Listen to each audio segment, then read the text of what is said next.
a sua intuição para que nós possamos sempre aprender um pouco mais sobre a vida espiritual e sobre a importância de darmos realmente a importância à vida espiritual. Que a nossa vida não se resume às coisas da matéria. Que precisamos alimentar o espírito. Deixamos então a nossa prece depositada lá na sala 1 do nosso cantinho, ligando-nos à casa espírita que nos acolhe e iniciando a nossa reunião de estudos. Pai nosso que estais nos céus, santificado seja o vosso nome. Venha a nós o vosso reino. Seja feita a vossa vontade, assim na terra como no céu. O pão nosso de cada dia nos dai hoje. Perdoai, Senhor, nossas dívidas, como perdoarmos aos nossos devedores. Perdoai nossas ofensas, conforme perdoarmos aos nossos ofensores. Não nos deixeis cair em tentação, mas livrai-nos, Senhor, de todo mal, que vosso é o poder, o reino e a glória para todos sempre. Que assim seja. Muito bem. Então, na semana passada, nós acabamos por ler até o final do capítulo, se não me engano, né? E o, o Cavalcanti desencarnou, né? Com o médico dando uma injeção, né? Que eles chamaram aí, como é que é mesmo? Era uma injeção para poder, esqueci o nome, mas era injeção da piedade, é aqui, injeção compassiva, né? compassiva, compassiva, isso, injeção compassiva, né? E aí o Jerônimo falou, bom, então não tem mais jeito, né? Agora vai acontecer de nós só conseguirmos ter condição de ajudá-lo nas próximas, depois de transcorrido pelo menos 12 horas, né? E aí eles foram embora. Aí a gente fica naquela pergunta, né? Ele falou assim, a carga fulminante, né, da medicação de descanso, por atuar diretamente em todo o sistema nervoso, interessa, né, os centros, interessa os centros do organismo perispiritual. Então, Cavalcanti permanece agora colado a trilhões de células neutralizadas, dormentes, né? Invadido ele mesmo, né, de estranho torpor que o impossibilita de qualquer resposta ao nosso serviço. Então, o espírito fica sedado, né? É uma coisa interessante isso. Quando a gente vai fazer uma operação, né, a gente geralmente lembra vagamente. Tem pessoas que até assistem, né? Tem pessoas que o espírito fica desligado e assistindo. Mas eu devo ser daqueles que ficam colado a trilhões de células, né? Como disse aqui, apagadinho da Silva Sauro, né? como o nosso irmão aqui, temporariamente, mas ele fica, né? E aí o Jerônimo ainda diz: provavelmente só poderemos libertá-lo, né, depois de decorridas mais de 12 horas. Portanto, o espírito fica preso ao corpo físico, né? E aí ele explicou para o Bonifácio, né, que chegou já atrasado, deixou o Cavalcante lá com o Bonifácio, né, e voltou lá para casa transitória. Conversou um pouco com o André Luiz, né, mas eles só foram voltar, né, depois de mais de 20 horas. E é interessante, né? Transcorridos 20 horas após o serviço muito laborioso para nós. Só conseguiu libertá-lo depois de muito tempo. E aí ele explica ainda assim: Cavalcante não se retirou em condições favoráveis e animadoras. Apático, sonolento, desmemoriado, foi por nós conduzido ao asilo de Fabiano, demonstrando necessitar maiores cuidados. Então, o Cavalcante não teve jeito. Mas ele lutou muito contra a morte, né? No final das contas, ele, em parte, foi responsável pela morte nessas condições, infelizmente. Embora o Jerônimo não esperasse que o médico fizesse aquilo. Mas veja a situação. Imagine você estar numa, num lugar que tem um monte de doentes, cheios, e cada um vendo o outro, né? Numa enfermaria com um monte de gente lá, cada um em processo diferente de tratamento, e um cara falando, ah lá, eu estou vendo, o cara está esganando o outro, ah lá, ele está sugando o sangue do outro, ele está fazendo isso e aquilo. Imagina, né? Só que o médico podia dar um sedativo que adormecesse ele, mas ele deu um sedativo que o matou. E aí causou todo o problema para o desencarne, né, para a libertação do espírito, né? E ele não conta aqui, porque também para nós é difícil a gente entender, né? E como é que foi? Porque se foi depois de 20 horas, geralmente, quando ocorre o falecimento, né, de uma pessoa no hospital, ele é enterrado como indigente, no caso aqui do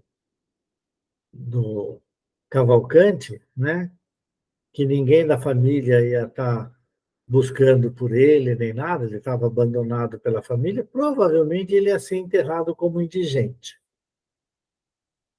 né? Ia passar um tempo no necrotério do hospital, que geralmente ocorre, você tira o pessoal e coloca no necrotério, certo?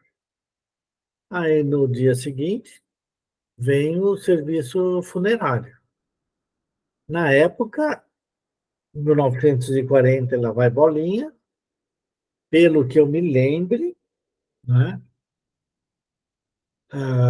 Geralmente você não tinha serviço funerário municipal assim que resolvesse os problemas. Pelo menos na minha cidade lá não era assim, lá em Marília,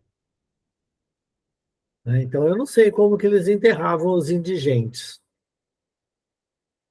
mas fica a pergunta, né?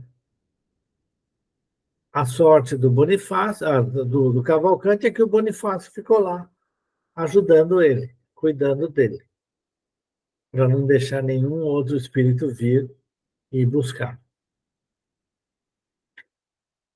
Então, nós acabamos o capítulo 18. Se alguém Ô, quiser. Du, já tô morrendo de dó do Cavalcante, tô quase indo no velório dele. Ai, que dó. Pois é, mas o que vai fazer? Não é? Infelizmente, e você sabe que hoje, no nosso estudo sobre o livro dos Espíritos, Hum, nós estávamos estudando exatamente o desligamento, né? Nós estamos nas perguntas lá, 100 140, 150, né? Hoje foi a 160, né? E falava sobre exatamente o desligamento, se é de imediato, se vai ocorrer, como que vai ocorrer, e tal. Então é bem interessante que o, o medo da morte traz esse tipo de coisa para nós. Eu acho que tem alguém que fica tentando entrar e não está conseguindo, sabe? Era só um pouquinho.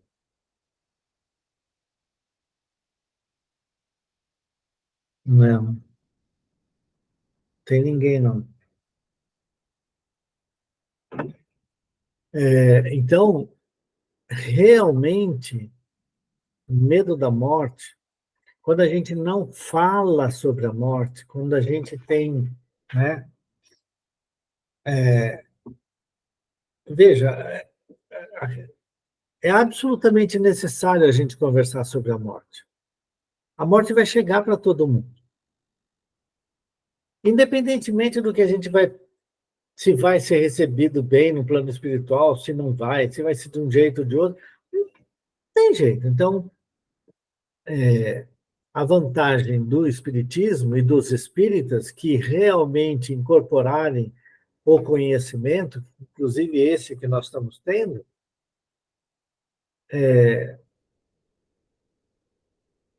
não é para ter medo da morte, é se preparar para a morte.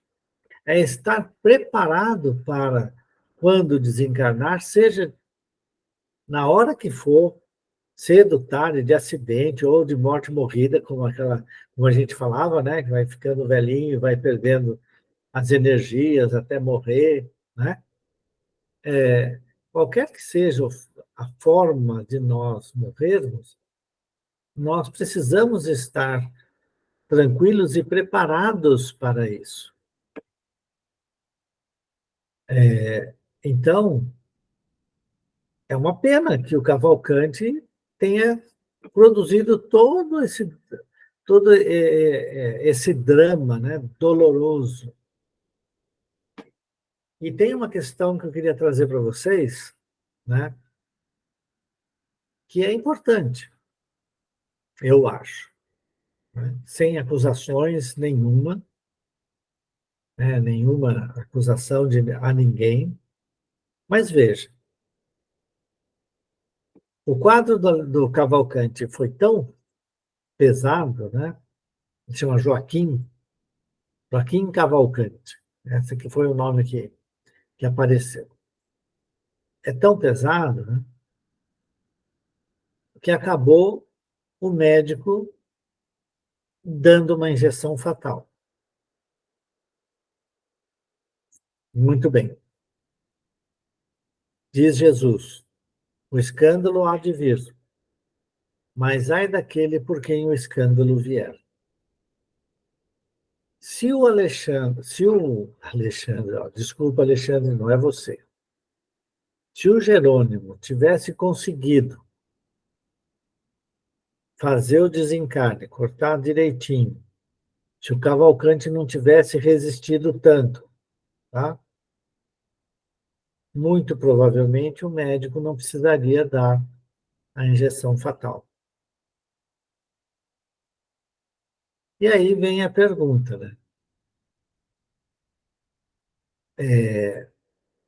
Qual é a responsabilidade do médico nessa hora?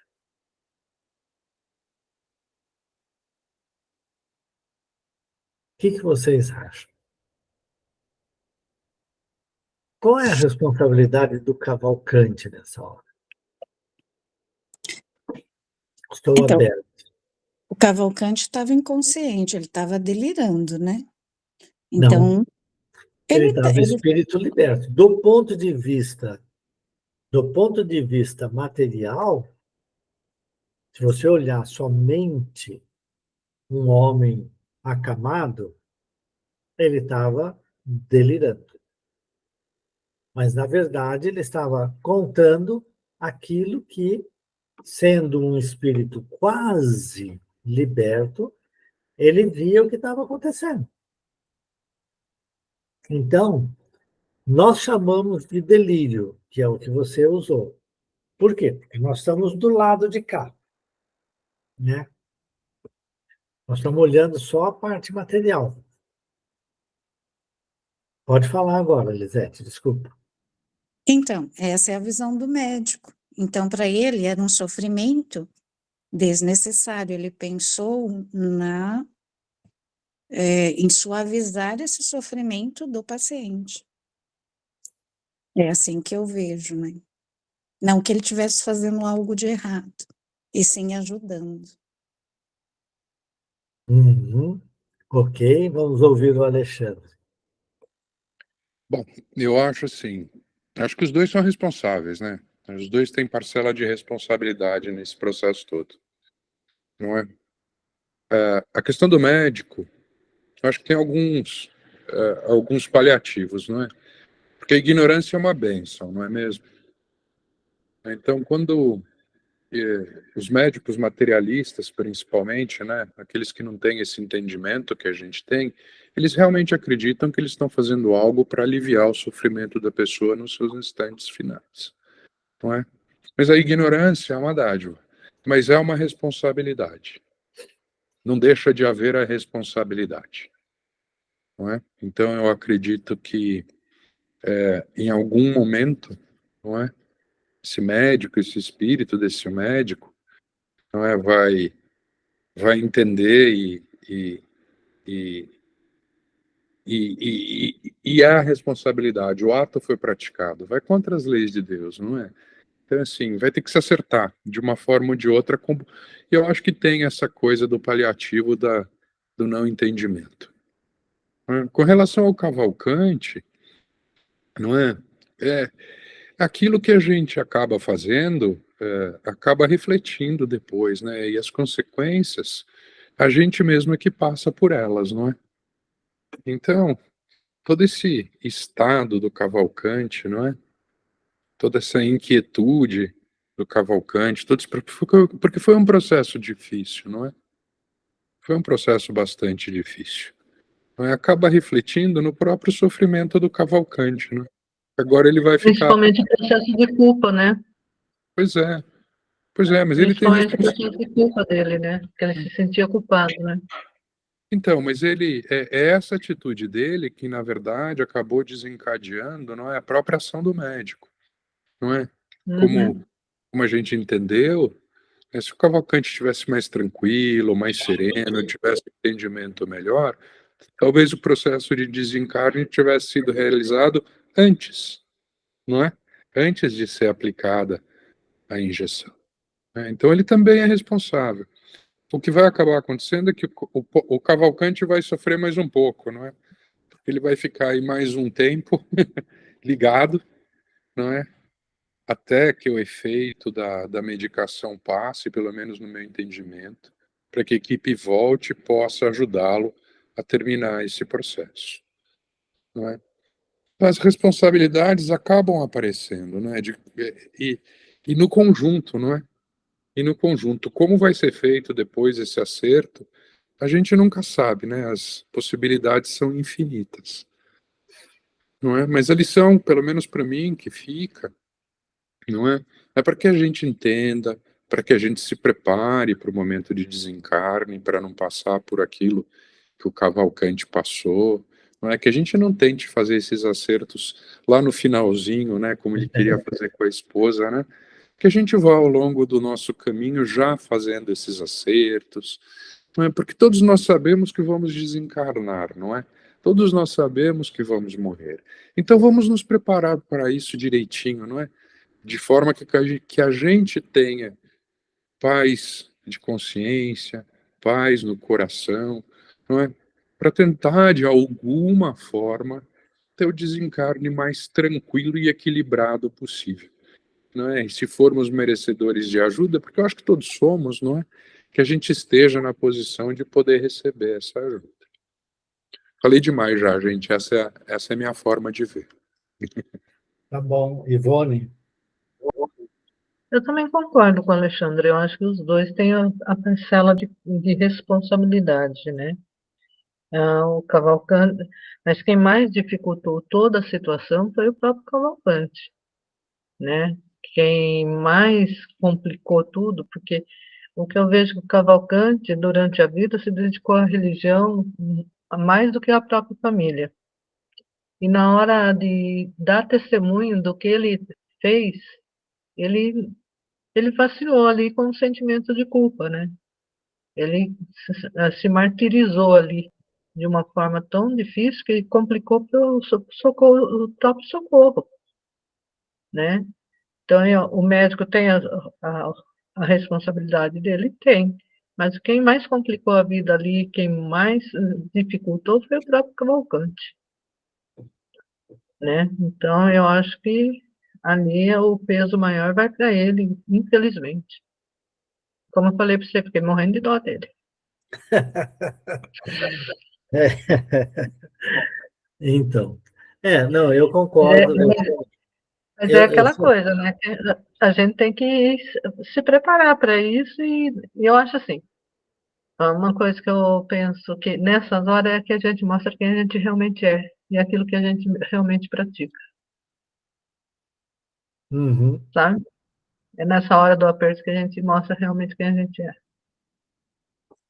Então, eu só trouxe essa questão porque existe sim o problema do médico, existe sim a resistência do Cavalcante aí na história. Lembrando uma coisa importante: o materialismo, ou a forma de ver da maioria dos médicos, que é muito materialista, né, acaba levando a esse tipo de ação também, entendeu? Então, claro, cada um professa, vamos dizer assim, a religião que quiser, inclusive a religião materialista, né? Que da mesma forma que eu sou acusado de acreditar, né, que tem vida após a morte, acreditar em Deus, que é tudo crédito, tudo acreditação, acreditar que só tem também a matéria é uma questão de acreditar, né? Não é uma questão de diferente do crente, né? É uma crença no materialismo, enquanto existe a outra crença no espiritualismo, né? Na existência do espírito. Mas, efetivamente, as atenuantes, né, pelo fato do médico ser materialista e ter, por isso que ele chama de injeção compassiva, foi o próprio André Luiz que usou isso, né, essa expressão, né? Que é, com certeza, o que muitos médicos faziam, né? Levaram à morte do paciente, infelizmente. E ele vai ter a parcela de culpa dele, mesmo com as atenuantes já comentadas aqui. E assim nós terminamos, né? E o Cavalcante agora é espírito livre. e nós vamos para o capítulo 19. Vamos começar a ler hoje. Tudo bem? Para todo mundo? Então vamos para o capítulo 19. Você lê para nós, Elisete? Vamos lá. A serva fiel. Liberto, Cavalcante oferecia-me amplo ensejo a infatigáveis pesquisas. A injeção sedativa, vinculando anestésicos em dose alta, afetara-lhe o corpo perispíritico, como se fora choque elétrico. Devido a isso, ele permanecia quase inerte, ignorando-se a si mesmo. Inquirido por mim, vezes diversas, não sabia concatenar raciocínios para responder às questões mais rudimentares, alusivas à própria identidade pessoal. Notando o meu interesse a respeito do assunto, Jerônimo, após ministrar-lhe os primeiros socorros magnéticos na casa transitória, prestou-me os seguintes esclarecimentos. Qualquer droga no campo infinitesimal dos núcleos celulares se faz sentir pelas propriedades elétricas específicas. Combinar aplicações químicas com as verdadeiras necessidades fisiológicas constituirá, efetivamente, o escopo da medicina no porvir. O médico do futuro aprenderá que todo remédio está saturado de energias eletromagnéticas em seu raio de ação. É por isso que o veneno destrói as vísceras e o entorpecente modifica a natureza das células em si, impondo-lhes incapacidade temporária. A gota medicamentosa tem princípios elétricos, como também acontece às associações atômicas que vão recebê-la. Segundo sabemos, em plano algum a natureza age aos saltos. O perispírito, formado à base de matéria rarefeita, mobiliza igualmente trilhões de unidades unicelulares da nossa esfera de ação, que abandonam o campo físico saturadas da vitalidade que lhe é peculiar. Daí, os sofrimentos e angústia de determinadas criaturas, além do decesso.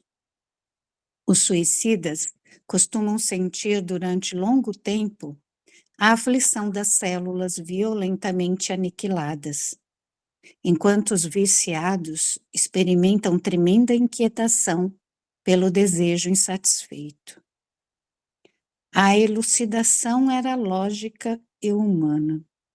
Fui compreendendo, por minha vez, pouco a pouco, a importância do desapego às emoções inferiores para os homens e mulheres encarnados na crosta.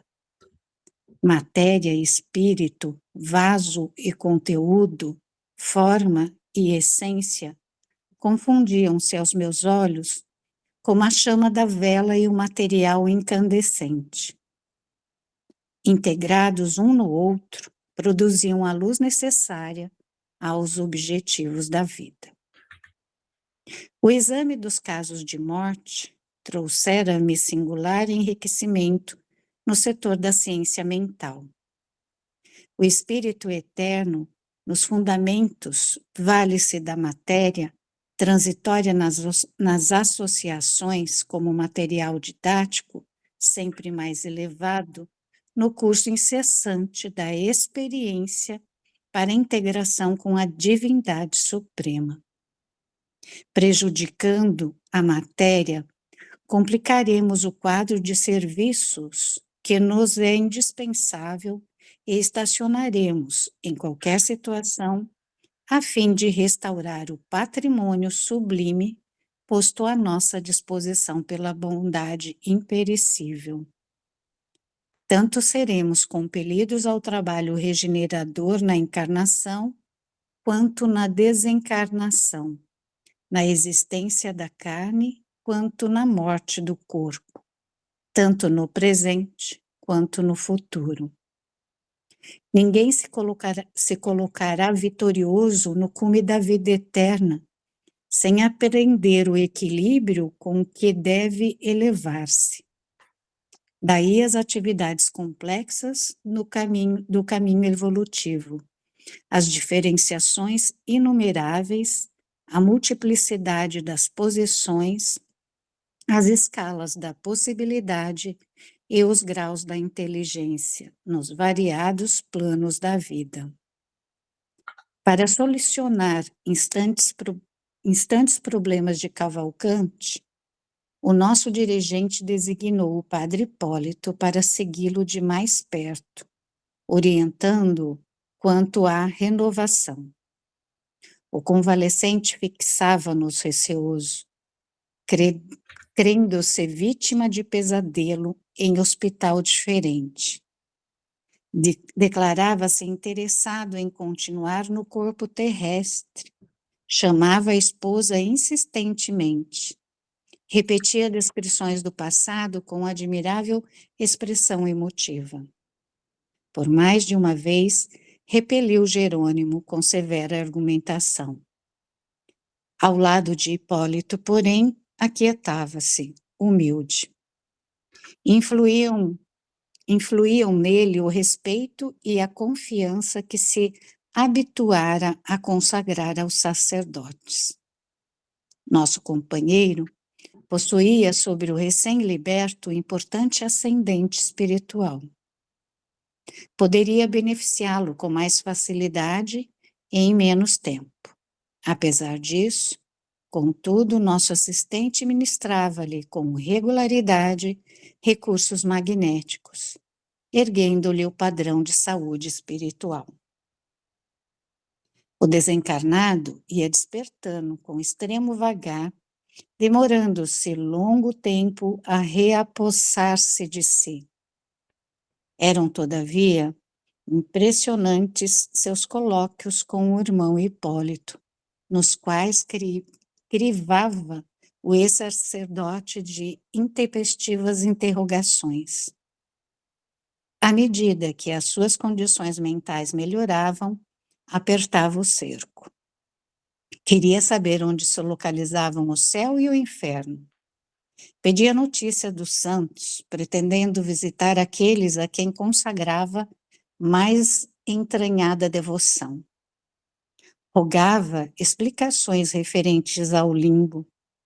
Reclamava o encontro com parentes que o haviam precedido no túmulo. Solicitava elucidações sobre o valor dos sacramentos da Igreja Católica. Comentava a natureza dos diversos dogmas até que, certo dia, chegou ao despautério de perguntar se não lhe seria possível obter uma audiência com Deus na corte celeste. Hipólito precisava mobilizar infinita boa vontade para tratar com respeito e proveito tamanha boa-fé. A irmã Zenóbia vinha frequentemente assistir ao curso dos surpreendentes diálogos e, de uma feita, quando nos achávamos juntos, a pequena distância do enfermo, comentou risonha. Nossa antiga igreja romana, tão venerável pelas tradições de cultura e serviço ao progresso humano, é de fato, na atualidade, grande especialista em crianças espirituais.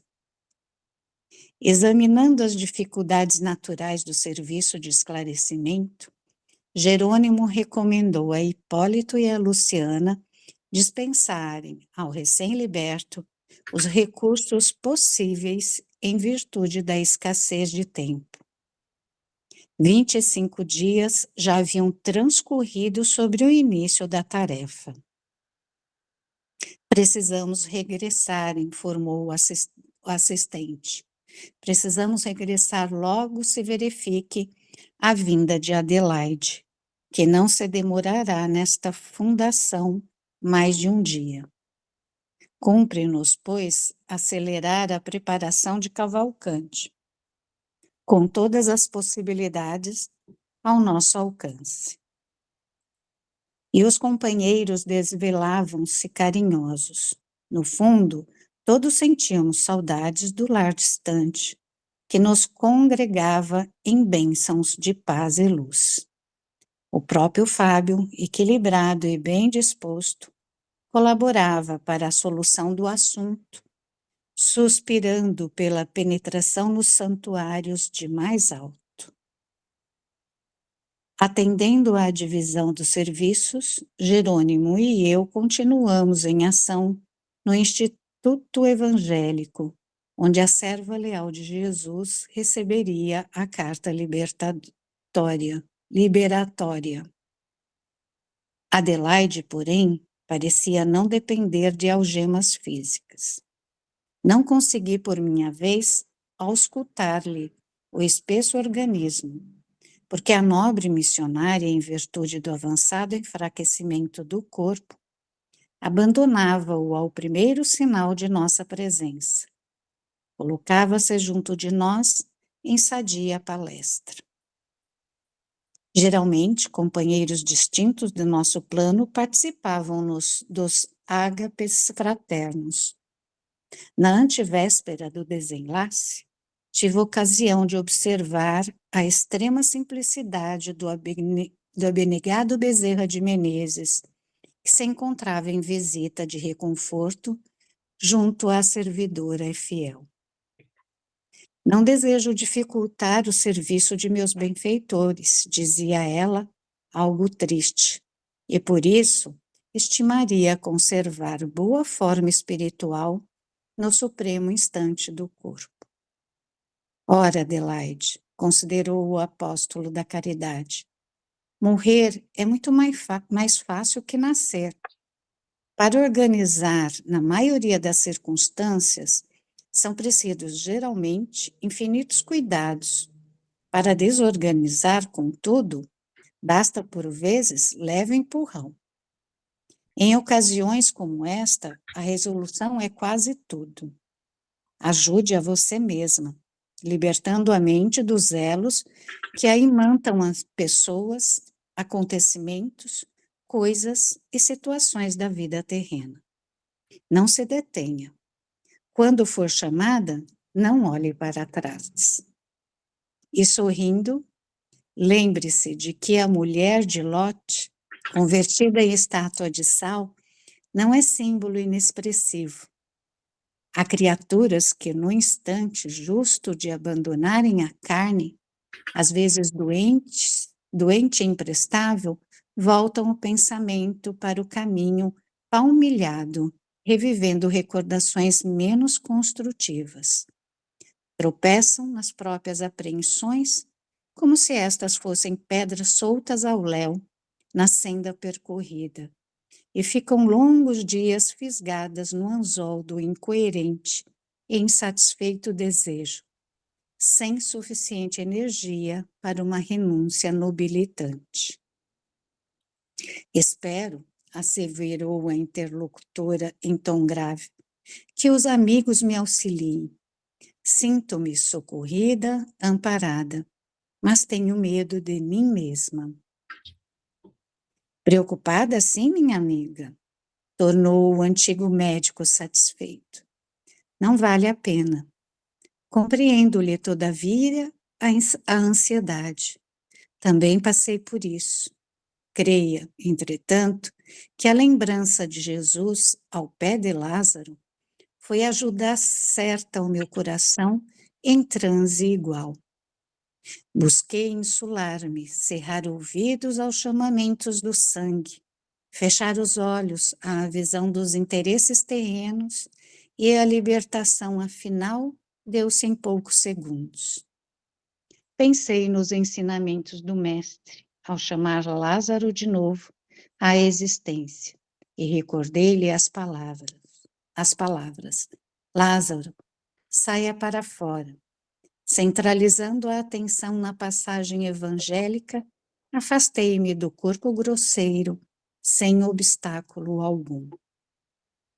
A simplicidade do narrador encantava.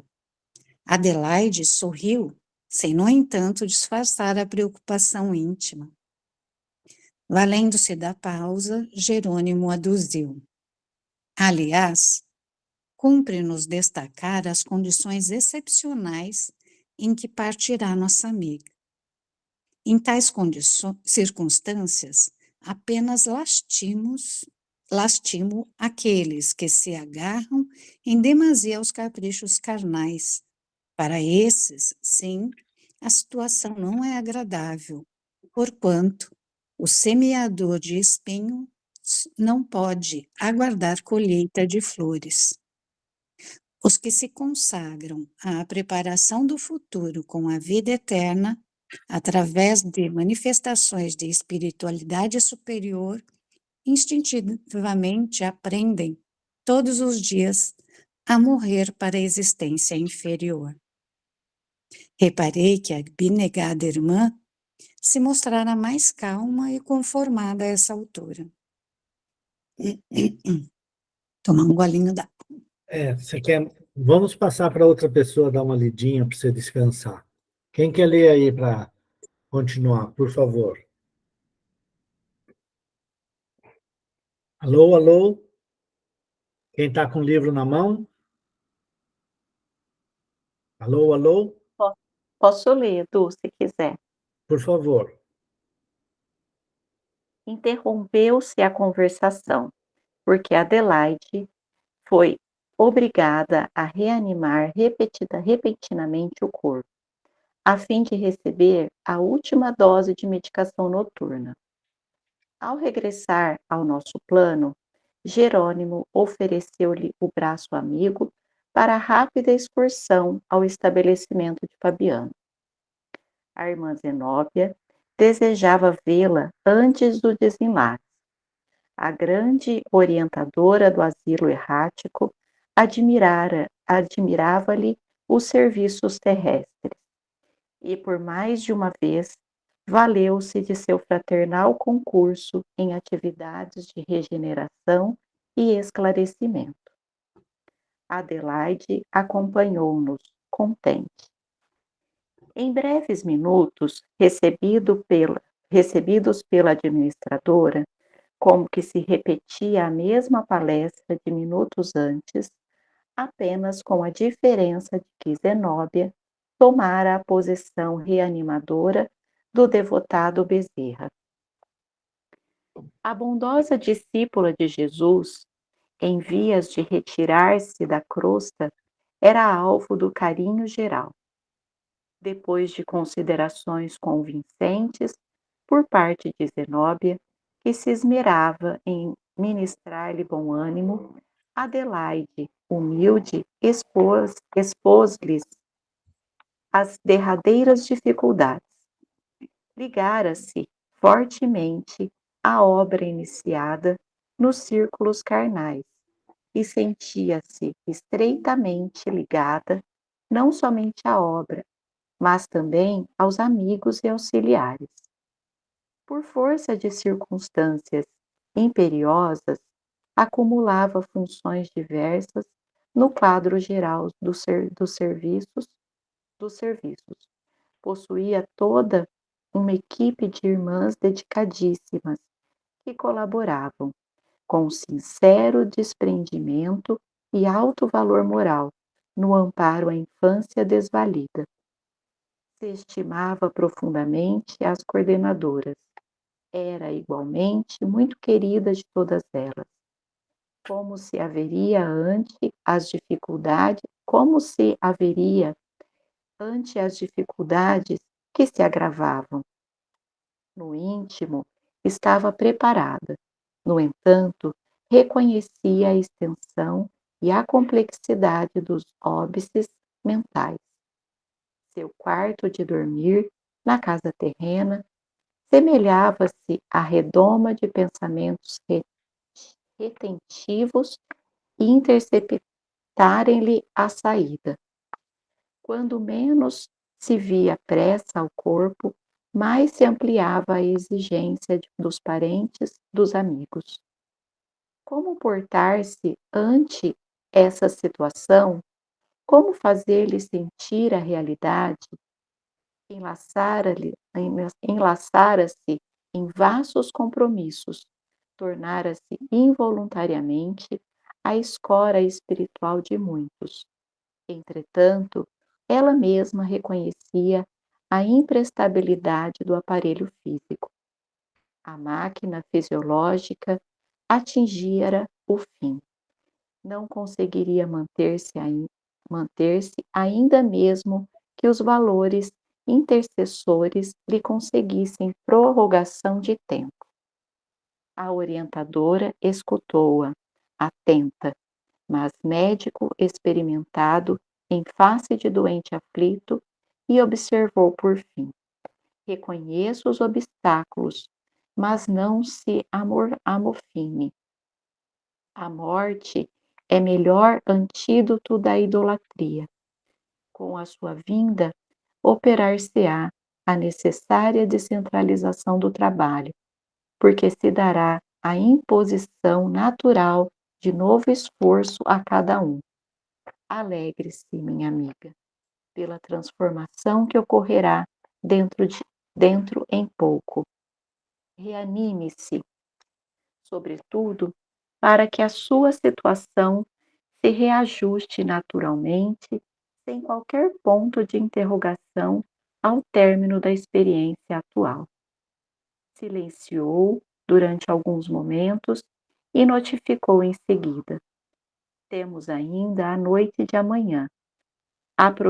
Aproveitá-la-ei para dirigir-me aos seus colaboradores em apelo à compreensão geral.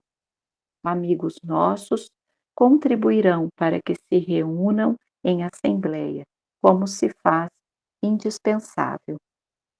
A visitante agradeceu penhorada. Prosseguimos na mesma vibração de cordialidade, mas Zenóbia modificou o rumo da palestra. Abandonando os assuntos de morte e sofrimento, comentou os serviços edificantes que levava a efeito junto de certa expedição socorrista, cujos membros realizavam admiráveis experiências no Instituto, nos dias em que se desobrigavam dos trabalhos imediatos na crosta, e discorreu tão brilhantemente sobre a tarefa que Adelaide olvidou, por minutos, a situação que lhe era peculiar, interessando-se vivamente pelos lances descritivos. A providência coroava-se de animadores resultados, porque a conversação diferente fizera-lhe enorme bem, propriando-lhe provisório apaziguamento mental. A desencarnante tornou ao corpo bem disposta, reanimada. No decurso do dia, Jerônimo e a diretora da casa transitória combinaram medidas relativas à reunião da noite. O assistente empregaria todo o esforço para que a organização fisiológica da enferma estivesse nas melhores condições, enquanto 2 ativos auxiliares de Zenóbia se incumbiriam de cooperar para a condução do pessoal de Adelaide à Assembleia. O dia, desse modo, esteve cheio de tarefas referentes à articulação prevista. Por intermédio de reiterados passes magnéticos sobre os órgãos da circulação, nos quais o seu concurso foi dispensado por desnecessário, em vista... Meu concurso, desculpa, foi dispensado. André Luiz, foi dispensado. Você não. Desculpa, Edu. Não, Por tudo bem. desnecessário, em vista da extrema passividade da enferma. Adelaide entrou em face de inesperada calma, tranquilizando o campo das afeições terrenas. Renovaram-se, de súbito, as esperanças. A reação orgânica surgiram dentro de novo impulso, melhorando o quadro dos prognósticos em geral. Multiplicaram-se as vibrações de paz e as preces de reconhecimento. Em vista disso, iniciou-se com grande facilidade, após meia-noite, o trabalho preparatório da grande reunião. Auxiliadores de nosso plano trouxeram companheiros da instituição, localizados em regiões diversas, provisoriamente desenfaixados do corpo físico pela atuação do sono. Integrando a turma de trabalhadores que organizavam o ambiente, reparei, curioso, que a maior porcentagem de recém-chegados se constituía de mulheres, e cumpre-nos anotar que dava satisfação observar-lhes a reverência e o carinho. Todos traziam a mente polarizada na prece em favor da benfeitora doente. Para elas, objeto de admiração e ternura. Fitavam-nos, respeitosas e tímidas, endereçando-nos pensamentos de súplica, sem lembranças inúteis ou nocivas. Os poucos homens que compareceram estavam contagiados pela veneração coletiva e mantinham-se na mesma posição sentimental. A elevação ambiente espalhava fluidos harmoniosos, possibilitando agradáveis sensações de confiança e tranquilidade. Por sugestão de Jerônimo, a reunião seria realizada no extenso salão de estudos e preces públicas, devidamente preparado. Para esse fim, não poupáramos esforço. Acionando peças de eficaz cooperação, submetemos a enorme dependência a rigoroso serviço de limpeza. Os componentes da Assembleia podiam descansar tranquilos, sem o assédio de correntes mentais inferiores. Luzes e flores de nossa esfera espargiam notas de singular encantamento. Por isso mesmo, era belo apreciar o contínuo ingresso das senhoras, que em oração, à distância do organismo grosseiro, irradiavam de si próprias admiráveis expressões de luz nitidamente diferenciadas entre si. Conservávamo-nos junto de todos, em atitude vigilante, para manter o imprescindível padrão vibratório, quando em seguida, à primeira hora, a irmã Zenóbia, acompanhada de beneméritos amigos da casa, deu entrada no recinto, conduzindo Adelaide, extremamente abatida. A diretora da organização transitória... Agora para. Pode parar. Tá bom. Deu a hora? Não, é porque faltam 5 minutos e seria Falta importante. bastante. Falta bastante coisa, né, nesse caminho. Uhum. E é importante a gente fazer alguns comentários, né?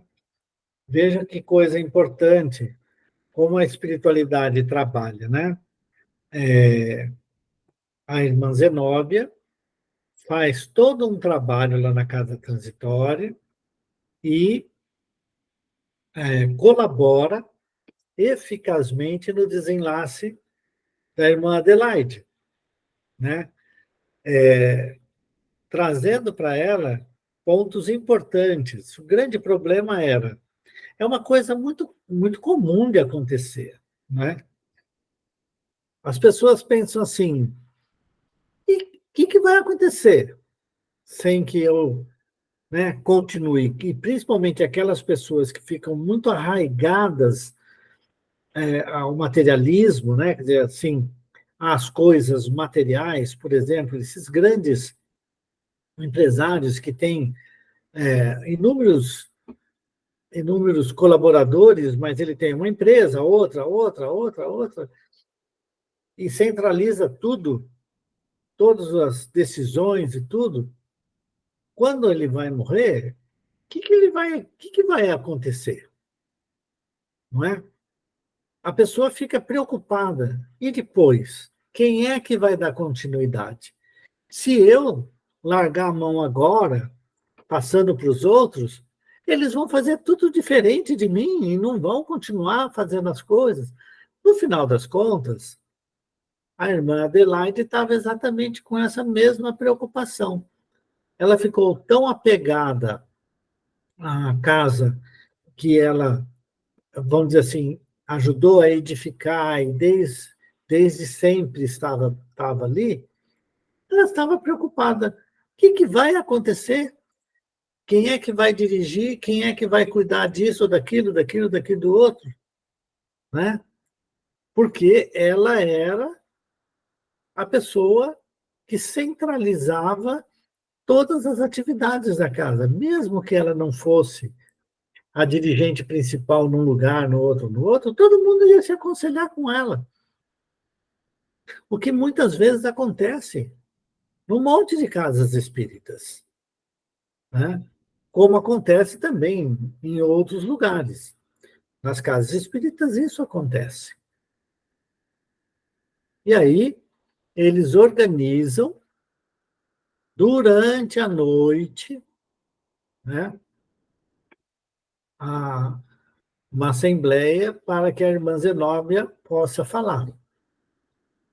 Ou seja, não foi falado para todos os trabalhadores da casa numa reunião mediúnica.